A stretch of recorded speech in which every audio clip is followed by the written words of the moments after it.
ሰላም እንዴት ውላችኋል የተወደዳችሁ ተመልካቾቻችን ከሰዓቱ ከዜና ኢትዮጵያ ቢዝነስ ዘገባ ጋር ወይንሸት ደጀኔ ነኝ የቢዝነስ ዜና ስፖንሰራችን ኦሮሚያ ባንክ ነው ኦሮሚያ ባንክን እናመሰግናለን የአሜሪካው ቪዛ ኢንክ ዓለም አቀፍ የክፍያ ካርድ አገልግሎት ኩባንያ ኢትዮጵያን ጨምሮ በቀጣናው ዓለም አቀፍ የሐዋላ አገልግሎትን የማስፋት ፍላጎት እንዳለው አስታወቀ የኢኖቬሽንና ቴክኖሎጂ ሚኒስቴር ከኩባንያው የሥራ ኃላፊዎች ጋር በሐዋላ በዲጂታል ፋይናንስ በአዳዲስ የትብብር እድሎች ላይ በጋራ ለመስራት በሚቻልባቸው ጉዳዮች ዙሪያ ውይይት አድርጓል የኢኖቬሽንና ቴክኖሎጂ ሚኒስትር ዴኤታ ይሽሩን አለማየሁ የኢትዮጵያ መንግስት በኩልነትና በጋራ ተጠቃሚነት ላይ ተመሰረተ የዲጂታላይዜሽን ትብብር እንዲጎለብት ከፍተኛ ፍላጎት እንዳለው ገልጿል የዲጂታል ትራንስፎርሜሽን ስኬት ለማረጋገጥ በህግ ማዕቀፍ በመሰረተ ልማቶችና በሰው ኃይል ግንባታ ላይ ዘርፈ ብዙ ስራዎች እየተከናወኑ ነው ብለዋል የቪዛ ኢንክ የደቡብና ምስራቅ አፍሪካ ሪጅን ምክትል ፕሬዝዳንት ሚካኤል በርነር ዓለም አቀፍ የቪዛ አገልግሎትን በኢትዮጵያና በቀጣናው ሀገራት ተደራሽ ለማድረግ ከፍተኛ ፍላጎት እንዳላቸው ገልጿል የቪዛ ክፍያ የዲጂታል ስነ ምህዳር በኢትዮጵያ ለማጎልበት እንደሚያስችል ጠቁመው ዓለም አቀፍና ክልላዊ ምርጥ ተሞክሮች ተግባራዊ እንደሚደረጉ ተናግሯል በቤንሻንጉል ጉሙዝ ክልል በተያዘው በጀት ዓመት ባለፉት 9 ወራት ከ3100 ኪሎ ግራም በላይ ወርቅ ወደ ብሔራዊ ባንክ ገብቷል በክልሉ የ2017 በጀት ዓመት የ9 ወራት የዕቅድ አፈጻጸም ግምገማ መድረክ ተካሂዷል በበጀት ዓመቱ ባለፉት 9 ወራት በልዩ አነስተኛ ወርቅ አምራቾች በአዘዋዋሪዎችና በኩባንያዎች የተመረተ ከ3170 በላይ ኪሎ ግራም ወርቅ ወደ ብሔራዊ ባንክ እንዲገባ መደረጉ ተገልጿል አፈጻጸሙ ካለፈው ተመሳሳይ ወቅት ጋር ሲነጻጸርም ከፍተኛ መሻሻል ማሳየቱን ተመላክቷል ለዚህም በአገር አቀፍ ደረጃ የተደረገው የኢኮኖሚ ማሻሻያ እንዲሁም በህገ ወጥ መንገድ በጥቁር ገበያ በሚዘዋወረው የወርቅ ምርት ላይ እየተደረገ ያለው ቁጥጥር ትልቅ ሚና መጫወቱን የክልሉ ኮሚኒኬሽን ቢሮ መረጃ ያመለክታል በቅርቡ በአዲስ አበባ አገልግሎት መስጠት የጀመሩት የኤሌክትሪክ አውቶቡሶች በከተማ ያለውን የትራንስፖርት ችግር እያቃለሉ መሆኑን ተጠቃሚዎች ተናገሩ በመንግስትና በግሉ ዘርፍ አጋርነት እውን የሆነው አገልግሎት የትራንስፖርት ችግርን ከማቃለል በተጨማሪ የከተማዋን ገጽታ ከመቀየር ከአየር ብክለትን ከመከላከል አንጻር የጎላ ሚና እንደሚኖረውም ተገልጿል መቅደስ እንዳለ በዚህ ጉዳይ ላይ ተጨማሪ አላት በአዲስ አበባ ከተማ የሚስተዋለውን የትራንስፖርት ችግር ለማቃለል እንደሚያግዙ የታመነባቸው 100 የኤሌክትሪክ አውቶቡሶች ከጥቂት ሳምንታት በፊት ስራ መጀመራቸው ይታወሳል እነዚህን በኤሌክትሪክ ኃይል የሚንቀሳቀሱ የከተማ አውቶቡሶች በመንግስትና የግል አጋርነት መርሃ ግብር የመጀመሪያው የትራንስፖርት ኦፕሬተር በመሆን ገጣጥሞ ያቀረባቸው በላይነህ ክንዴ ግሩፕ ነው መንግስት እነዚህ የኤሌክትሪክ ባሶችን ወደ ስራ ለማስገባት ያወጣው ጫረታ ነበር ስለዚህ ድርጅታችን እነዚህን 100 ባሶች አሴምብል አድርጎ ነው ያቀረባቸው የክፍያ ስርዓታቸውንና የጂፒኤስ ሲስተማቸው የካሜራ ሲስተማቸው አዲስ አበባ ከተማ ከምትፈልገው እድገት ጋር የሚሄዱ በመሆናቸውና መንግስት በተለያዩ ዘርፎች ከባለ ሀብቱ ጋር ለመስራት ከጀመራቸው ስራዎች ውስጥ አንዱ ይሄ የህዝብ ትራንስፖርትን ተደራሽ ከማድረግ አንፃር በመሆኑ ድርጅታችን በነበረው አፈጻጸም ወደዚህ ስራ ለመግባት ችሏል ማለት ነው ስለዚህ 100 የሚደርሱ ባሶችን በአሁኑ ሰዓት በቬሎሲቲ ሼር ካምፓኒ አማካኝነት በአዲስ አበባ ስራ አስጀምሯል በመዲናዋ አገልግሎት መስጠት የጀመሩት የኤሌክትሪክ ባሶች በርካታ ተጓዦችን በመያዝና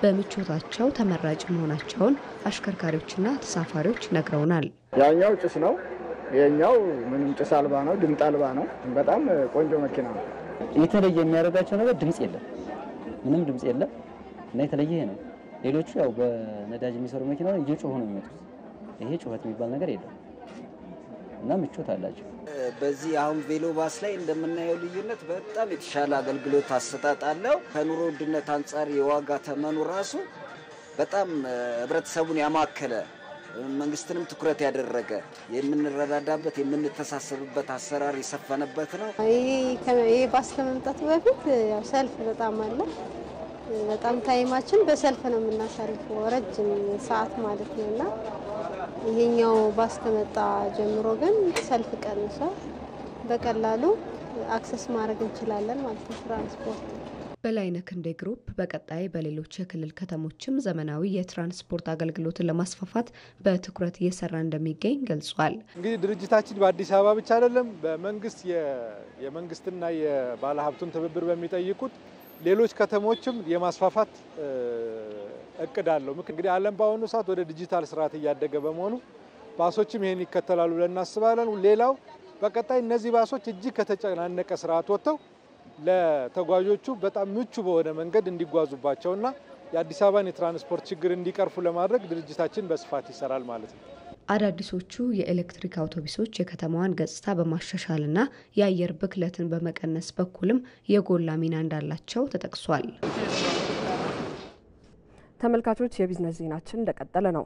ከሁለት ወራት በፊት ተመርቆ ለአገልግሎት የበቃው ግዙፉ የአዲስ ኢንተርናሽናል ኮንቬንሽን ማዕከል በርካታ የንግድ ኤክስፖዎችና ትርኢቶችን እያስተናገደ ይገኛል። የአዲስ አበባን ገጽታ በማሻሻልና የንግድና ቱሪዝም እንቅስቃሴውን በማሳደግ በኩል የጎላ ሚና እየተጫወተ የሚገኘው ማዕከል አሁናዊ ገጽታ ደግሞ ሪፖርተራችን ብሩክታይት አስራት በተከታዩ ዘገባ ታስቃኘናለች።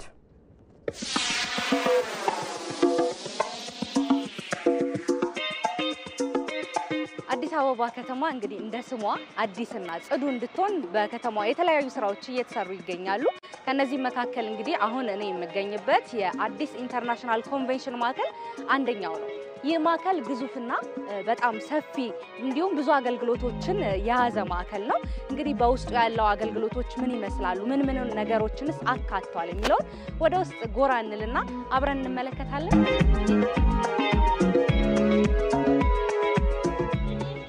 ማዕከሉ ከሚይዛቸው አገልግሎቶች መካከል እኔ አሁን ያለውበት አንደኛው አገልግሎት የሚሰጥበት ነው።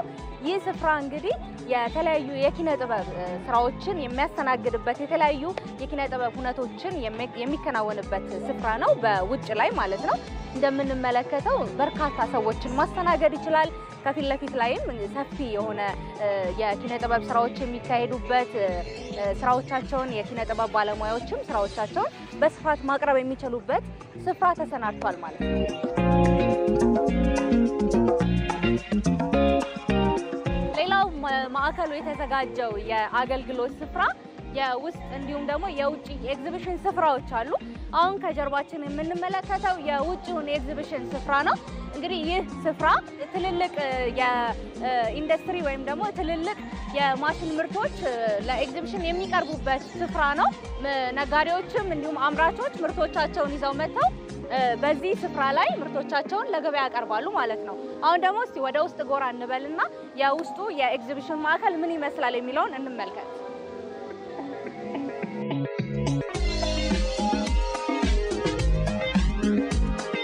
ይህ ስፍራ በርካታ ነጋዴዎች ምርቶቻቸውን ይዘው ለሸማቹ ማህበረሰብ ምርቶቻቸውን የሚያቀርቡበት ስፍራ ነው።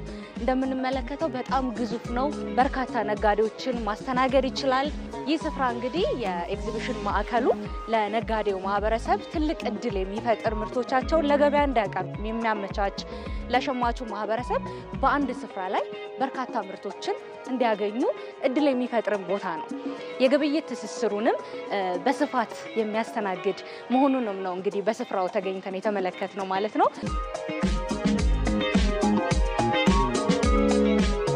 በዚህ ማዕከል ውስጥ እንግዲህ የቀረቡትን አገልግሎቶች ከተመለከትናቸው በተጨማሪ ሆቴሎች እንዲሁም ደግሞ 2000 መኪናዎችን ማቆም የሚችል ስፍራ እንደተዘጋጀለት ነው በቆይታችን ወይም በቅኝታችን የተመለከትነው ማለት ነው። በዚህ ማዕከል ውስጥ ማዕከሉ ከዚህ በተጨማሪ መገንባቱ እንግዲህ የአካባቢውን ምህዳር መቀየሩም ነው የተመለከትነው። ምክንያቱም ከዚህ ቀደም የአካባቢ የተለያዩ ቆሻሻ መጣያ እንደነበረ ነው የሰማነው ወይም ከዚህ ቀደም እንደምናውቀው ማለት ነው። እንግዲህ እኛም በማዕከሉ የነበረን ቆይታ ይህን ይመስል ነበር።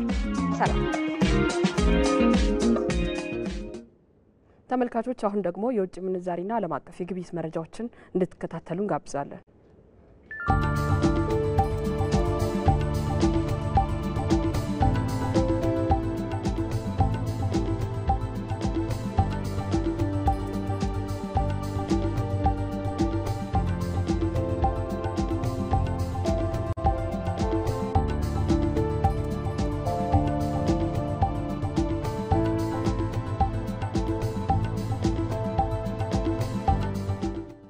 ተመልካቾች ለሰዓቱ የነበረን የዜና ኢትዮጵያ ቢዝነስ ዘገባ ይህን ይመስል ነበር።